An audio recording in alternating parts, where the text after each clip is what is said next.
Hello, chat.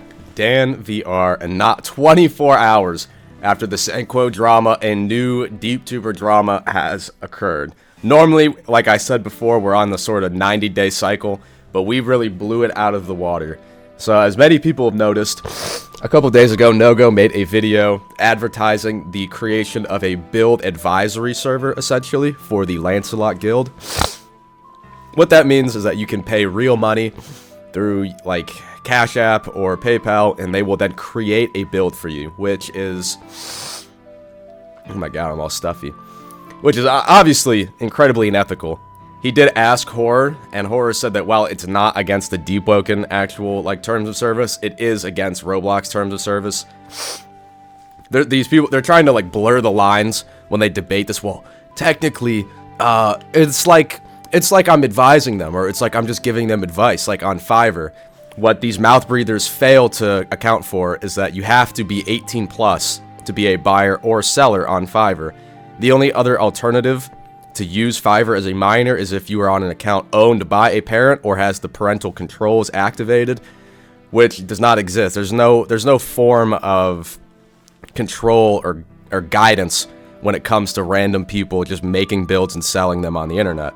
Fiverr acts as a third-party middleman that sort of accounts for all of the things that might go wrong. They keep things in line. If you pay for something, odds are you're going to get it. If not, you'll be refunded. There's no form of oversight with what Lancelot is doing. Regardless, it's incredibly unethical. The majority of the community are incredibly young, like less than 16 years old. Between 12 and 16, I'd say, is most of the community. And then as you get older and older, there are less and less players. It doesn't take a rocket scientist to say that someone who's 14 years old does not have the mental capacity to fully understand what they are buying. Especially when you see these videos or these builds being sold by the same DeepTubers, I can't speak. The same DeepTubers of the same community people who not only a month ago said your build doesn't matter, build carried isn't real, it doesn't exist the way you think it does, if you're not good at the game, you're just bad. And then suddenly they turn around and they're using their status in the game, or they're using their rank to sell these builds. They're saying, oh, top 50, top 250, Godseeker build, I used it to beat NoGo, or I used it to beat Ogmots, I used it to beat Sheep.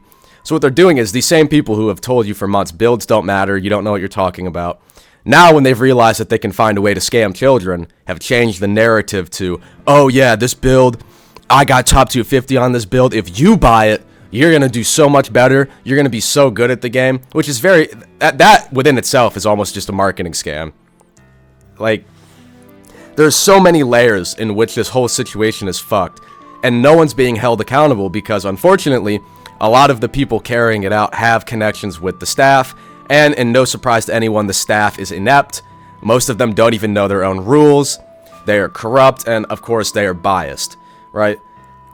Like, I like NoGo. I like NoGo's content. I have nothing against him. There's not a doubt in my mind that he should be banned, not just for creating this, not just for advertising it, but for letting it go entirely out of control. What used to be just, yeah, pay money, I'll make you a build, which within itself is fucked. In less than 48 hours, it completely spiraled out to, oh, well, it's a high strength build, so I'll throw in a God Roll Dawnfist ring with it, which that's just straight up BM. That within itself is just straight up black marketing, and no one's being punished for it. The mods are incapable of enforcing their own rules without bias, and it's anyone who's been in the community a while can tell you that. I've been banned and then unbanned 3 separate times because somebody jumps the gun, thinks that they know better than they actually do, and then I have to talk to a senior or Horror himself, and they're like, yeah, I'll unban you. It's unfortunate that the community has taken this turn, and I've noticed it especially within the content creator side of the community. Ever since the whole Gear Up sponsorship thing started, a lot of people don't know that I was one of the first people that Gear Up approached. I ended up turning down their sponsorship because, well, I tried to use their product.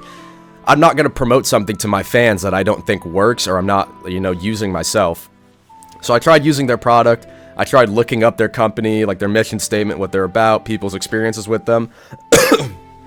Not only was it incredibly difficult to actually find solid, concrete information about their company and past customers, past, like, employees, it didn't do anything for me. Like, it lowered my ping by 2. Some other CC who have promoted Gear Up to their audience have said that it actually made their ping worse, or it did absolutely nothing. Greed has completely just crippled the content creator side of this game. Everybody just says, oh, get your bag, get your bag. What an incredibly shitty way of thinking. If you have to forego your better judgment, your principles, and your morals just to try and make a minimum wage paycheck off the backs of your young, impressionable audience that looks up to you, you're a piece of shit. You should joyride your ceiling fan in, if you know what I mean, in Minecraft. It's shameful. It is shameful that the community's gotten to this point where, oh, just get your bag. What, you know what happens when people just get their bag and they only look out for yourself? Like, that's how the world ends up the way it is. When you're selfish, you forego your principles and morals, when you just do whatever it is to put yourself on top. That's how you end up in a fucked up place that we live in. This shit society. It's, and I know they're gonna say it's not that deep, it's just a game. I'm sure you don't realize this. Even though it is a game, there are real people behind the monitor affected by your actions.